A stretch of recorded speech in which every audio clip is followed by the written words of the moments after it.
Today, Governor Kay Ivey announced over 200 new projects last year that are fueling growth across the state. And with new business comes new jobs. Our Sally Pitts has more on that newly released information and what it means for the state. Companies are investing billions of dollars in our state. These investments total $7 billion and are generating more than 8,500 job opportunities for Alabamians. The numbers come from the new and expanding Industry Announcements report. Hey folks, Dale Jackson here for Yellowhammer Now. Well, the American media scares you about the stock market, and their friends in the Democratic Party that continue to cheer on people who are planting bombs and shooting up Teslas. Something else happened today.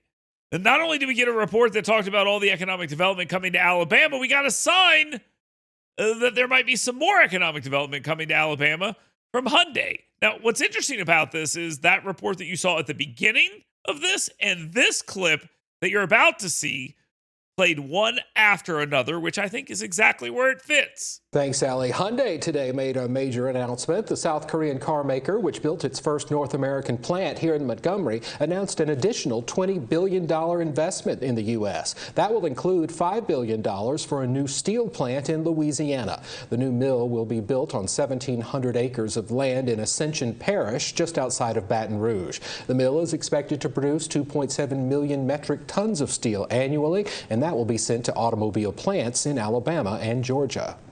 Hyundai is a great company. We have other great companies coming in, and we have some that are going to be staying here and very much expanding.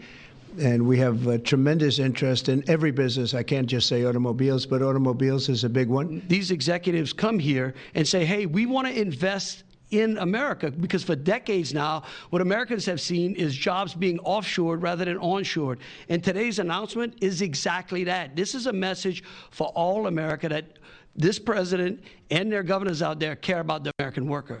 So we've heard a lot about tariffs, and we've heard a lot about how it's going to cause a lot of economic pain in the state of Alabama and beyond, and that doesn't really seem to be happening yet. We seem to have more companies saying, whoa, whoa, whoa, we don't want anything to do with these tariffs, so we're going to come and we're going to do more inside the United States.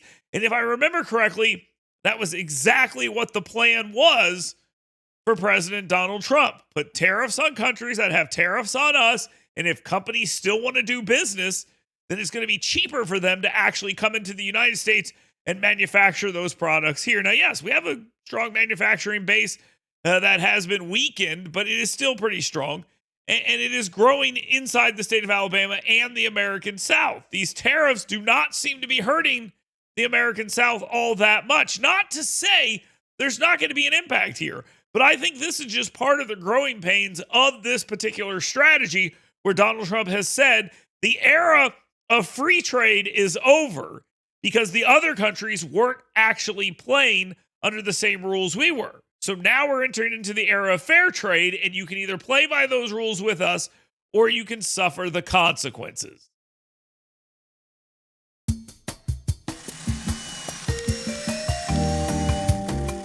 Every year in Alabama, we miss out on between $65 and $90 million in tax revenue by not legalizing sports betting here in our state.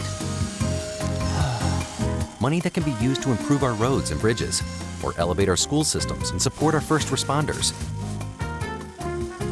Contact your legislator to ensure sports betting is legalized in Alabama. Learn more at betonalabama.com.